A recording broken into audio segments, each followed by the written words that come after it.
బాబాయ్ నమస్తే. నమస్కారం అమ్మ. మీ చెప్పండి. పేరు? నా పేరు టేకుమూడి దుర్గారామ్మ.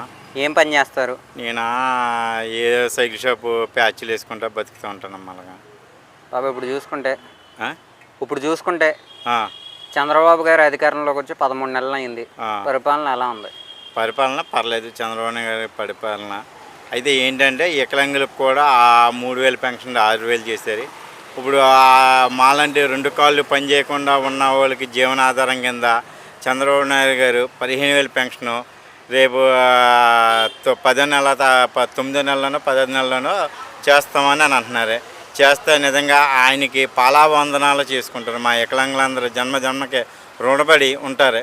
మా వికలాంగులు ఏ గవర్నమెంట్ ఆదుకోలే. అలాగా ఈ గవర్నమెంట్ వచ్చిన తర్వాత 15,000 పెన్షన్ చేస్తానంటున్నారు. నాకు 2 కాళ్ళు పనిచేయని వాళ్ళు చాలామంది ఉన్నారు. అలాగే కాబట్టి చేస్తారని అనుకున్నా. అలాగే బళ్ళని 3 చక్రాల రిక్షాలని తర్వాత మళ్ళీ 15,000 పెన్షన్లని గత గవర్నమెంట్లో లేదు. ఈ గవర్నమెంట్లో చాలా వరకు మా వికలాంగులను చూసి ఆదుకొని చేసి గవర్నమెంట్ ఎవరంటే చంద్రబాబు నాయుడు గారేనండి. నేను అది మరీ కోరుకుంటున్నా చెప్తున్నానండి.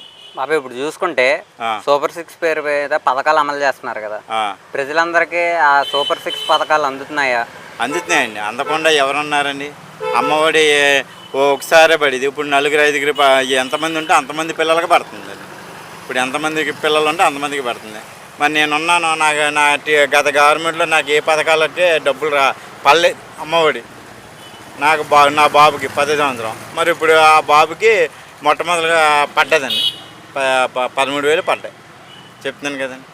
అప్పుడు ఇప్పుడు చూసుకుంటే చంద్రబాబు గారు ఇప్పుడు మనకి లేడీస్కి 1,500 ఇస్తా అన్నారు, ఇంకివ్వలేదు. ఆడబిడ్డ నిధి కింద అంటే ఏమంటారు? అది ఇస్తారు. ఒక్కసారి అమలు చేయాలంటే అది ఎలా చేయాలన్నది వాళ్ళు కూడా చేయాలి కదా సార్. ఇప్పుడు చెట్టు వేసిందంటే అది విత్తనం అవది వెంటనే కాయలు పండిపోయి ఇవ్వరు కదా. దాని విధానం చూసి అది పండో మంచో చెడ్డో ఎవరికి ఇవ్వాలి, ఎవరికి లేదు, ఎవరికి ఉన్నది ఎవరికి లేదు అన్నది సీఎం గారు అన్న తర్వాత తమ లక్ష గొడవలతో ఆయన సమస్యలతో ఉండి అన్నీ చేస్తారు. అంతేగాని ఎవరో ఏదో అన్నారంటే అది ముందుకు జరగదు కదా సార్. రైతులకు రైతు భరోసా అన్నారు, ఇంకా ఇవ్వలేదు. మరి ఇస్తారు సార్. రైతు భరోసా అంటే ఒకటి చేసుకుంటూ వస్తున్నారు కదా. అభివృద్ధి లేదు, వెనకబడి ఉన్నది. మనకు అభివృద్ధి లేదు, అభివృద్ధికి చేస్తున్నారు. ఒకటి జాగ్రత్తగా చేసుకుంటూ వస్తారు సార్. బాబు ఇప్పుడు ఈ 13 నెలల పాలనలో వ్యతిరేకత వచ్చిందని వైసీపీ వారు అంటున్నారు. నిజంగా వ్యతిరేకత వచ్చిందా? వ్యతిరేకత వచ్చిందని అంటే అది జరుగుద్ది జరగదు. గవర్నమెంట్ అన్న తర్వాత ఈ గవర్నమెంట్ వస్తే ఆ గవర్నమెంట్ వస్తే ఈ గవర్నమెంట్కి వ్యతిరేకం అన్నది ఏది లేకుండా ఉండదు. వ్యతిరేకం ఉంటేనే వాళ్ళ మీద పైచేయిగా ఇంకా సాధించాలన్న ఒక పట్టుదల ఉంటుంది. ఆ వ్యతిరేకం ఉండాలి. గవర్నమెంట్కి వ్యతిరేకం లేకపోతే కనుక ఎలాగుంటుంది సార్? అవి ఇప్పుడు చూసుకుంటే కనుక చంద్రబాబు గారు పథకాలు ఇవ్వట్లేదు, ఎక్కొట్టేస్తున్నారు, ప్రజలందరూ నష్టపోతున్నారు. జగన్ ఉంటేనే పథకాలు వస్తాయని అంటున్నారు. మరి స్వామి నమ్మనట్టు ఇస్తూ ఉంటారు. అవన్నీ పథకాలన్నీ రావాలంటే ఇప్పుడు గత గవర్నమెంట్లో ఉంది. గత గవర్నమెంట్లో కూడా కొన్ని పథకాలు కొంతమందికి వచ్చినాయి, కొంతమందికి రాలేదు. ఏం చేస్తారు వాళ్ళు? అలాగే ఇది కూడా అంతే, అలా ముందుకు వెళ్తూనే ఉంటుంది. బాబు ఇప్పుడు చూసుకుంటే లిక్కర్ స్కామ్లో జగన్మోహన్ రెడ్డి అరెస్ట్ అయ్యే అవకాశం ఉందంటారా? ఆ విషయాలు అయితే మనకు తెలుసు సార్. ఎందుకంటే పెద్ద వాళ్ళ విషయాలు మేము గోదగోదవాళ్ళం, అవన్నీ మనకు అనవసరం. ఒకవేళ పోనీ జగన్మోహన్ రెడ్డి గారు అరెస్ట్ అయితే ఆయన వైసీపీ పార్టీ ఉంటుందంటారా ఉండదంటారా? అవన్నీ అనవసరం సార్. అవి పెద్ద వాళ్ళ విషయాలు. ఇప్పుడు మేము అనముగ్గా ఇప్పుడు ఏదో కాలు లేకుండా ఉండి మేము ఏదో మీరు అడిగారు మేము చెప్పుతున్నాం అంతవరకే.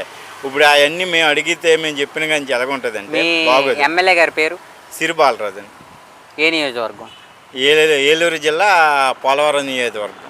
ఎలా ఉంది ఆయన పరిపాలన? ఆయన పరిపాలన బాగానే ఉందండి. మొన్న ఎవరికో కూడా వికలాంగులకు ఒక ఆయనకి ఏదో వాటితో ఏదో ఇది కూడా ఇచ్చారని అన్నారు, లోన్ పెట్టుకోమని ఇలాగే చేశారని. ఇప్పుడు చూసుకుంటే బాబాయ్ చెప్పండి. ఇప్పుడు ఈ 2029లో జగన్మోహన్ రెడ్డిని గెలిపించే అవకాశం ఉందంటారా? అంటే ఈ సంవత్సరాల పరిపాలన చూశారు, ప్రజలు ఇంకో 3 సంవత్సరాల పరిపాలన చూస్తారు. ఎవరిష్టం వాళ్ళు సార్. మా పరిపాలన మీ పరిపాలన అని చెప్పలేం. ఎవరికి నచ్చితే వాళ్ళు ఓటు వేసుకుంటారు, గెలిపించుకుంటారు. అది మనం ఏం చెప్పేది చేతిలో ఏం లేదు. ఆంధ్ర రాష్ట్ర ప్రజలకు పథకాలు కావాలా, అభివృద్ధి కావాలా? అభివృద్ధి అయి ఉంటేనే రేపు పొద్దున బాగుంటుంది. పథకాలు అన్నది పెడతాం, అది ఎంతవరకు మణిపూర్లా తయారవుతుంది. ఈ 5 రోజులు అకారంగా కొట్టిన వర్షాలకు అమరావతి మునిగిపోయింది అంటున్నారు. అమరావతి రాజధాని అమరావతి రాజధాని వైసీపీ వారు వ్యాఖ్యలు చేస్తున్నారు. అది అక్కడ ఉన్న వాళ్ళకి తెలవాలి, అది వెళ్ళి చూసి వచ్చినోడికి తెలవాలి, అక్కడ ఉన్న వాళ్ళకి వాళ్ళకి తెలవాలి. రాజకీయ నాయకులు ఇలా గవర్నమెంట్ ఉన్నారు కాబట్టి వీళ్ళకి తెలవాలి. అంతేగాని ఎవరో ఎన్నో చెప్పుకుంటూ ఉంటారు, అవన్నీ అవ్వదు కదా సార్. ఈ 5 సంవత్సరాల్లో అమరావతి రాజధాని పూర్తవుద్ది అంటారా? అమరావతి పూర్తి అవుతుంది అంటే ఇప్పుడు చెట్టు వేసిన తర్వాత ఆ చెట్టుకి విత్తనాలు కాయలు వచ్చి పండిపోయి తినేస్తామంటే ఎక్కడ వద్ది? ఆ చెట్టు ఎదగాల, పిలకలు వేయాలి, దాని కాయలు రావాలి, పండు రావాలి, అవి ఎదగాలి, అప్పుడు 10 మంది తింటాకే బాగుంటుంది. అంతేగాని చెట్టు వేసిన ఎదిగిపోయి దానికి ఇది చేయాలంటే ఎక్కడ వద్దు సార్. బాబు ఇప్పుడు చూసుకుంటే మీ సమస్య ఏంటి? మీరు ఎందుకు కలెక్టరేట్లో ప్రజావాణి కార్యక్రమానికి రావడం జరిగింది? అసలు ఏంటి మీ సమస్య ఏంటి? సార్ నేను 2 కాళ్ళు లేవు సార్, 2 కాళ్ళు ఫిజికల్ హ్యాండిక్యాప్టాను. అయితే గత మా కార్పొరేటర్ వివేకానంద గారు 1988లో సైకిల్ షాపుకి ఎస్సీ కార్పొరేషన్లో షాపులు ఒక 5 షాపులు కట్టించారు కోయిలగూడన. గత 36 సంవత్సరాలు బట్టి వాళ్ళే ఉంటున్నారు, వాళ్ళే ఉండి వాళ్ళే చేస్తున్నారు తప్ప కానీ మా ఎవరికి ఇస్తలేదు. దాని ప్రకారం కింద ఏమైందంటే ఇప్పుడు నాలంటోడు నేను చేతి వృత్తి చేసుకుంటూ ఉండి ఏదో ప్యాచ్లు వేసుకుని నా కొడుకు బతికించుకుంటాకే అని నేను ఏదో ఇది చేస్తూ ఉంటాండి. వెళ్ళి అడిగితే అద్దెకి ఏ షాప్ అడిగినా 10,000, 15,000, 20,000 అడుగుతున్నారు సార్. అంత అద్దెలు ఇచ్చుకొని నేను ఉండలేను, ఏదో ప్యాచ్లు వేసుకొని బతికి విధానం అన్నది. ఇప్పుడు అద్దెలు కట్టించుకోవాలి, అది 36 సంవత్సరాలు బట్టి వాళ్ళే ఉంటున్నారు. అది ఇప్పుడు వాళ్ళు ఏం చేశారంటే వాళ్ళ లేకుండా వేరే వాళ్ళకి కూడా అద్దెలకు ఇచ్చుకుంటా దాన్ని రొటేషన్ చేసుకుంటూ ఉంటున్నారు. దానికి అద్దెలు గట్రా కడతలేదు, సరిగా కరెంటు బిల్లు కూడా కడతలేదు. దాని ప్రకారం కింద నేనేంటంటే అది షాపులు నాకు ఏదన్నా కేటాయించాలి. నేను సైకిల్ షాప్ వర్కర్ని, నాకు 10 సంవత్సరాల బాబు ఉన్నాడే, మా అమ్మగారు ముసలావిడ, నా భార్య లేదు. ఇంకో రోడ్డు మీద ఇలాగ చిన్న చిన్న ప్లాట్ఫారం మీద పనులు చేసుకుని నా తల్లిని నా కొడుకుని పెంచుకుంటున్నాను. కాబట్టి గవర్నమెంట్ని కలెక్టర్ గారిని అడుగు దయ్యండి ఆ షాప్ ఏదో రకంగా వచ్చి నాకు ఇవ్వాల్సిందిగా కోరుకుంటున్నాను.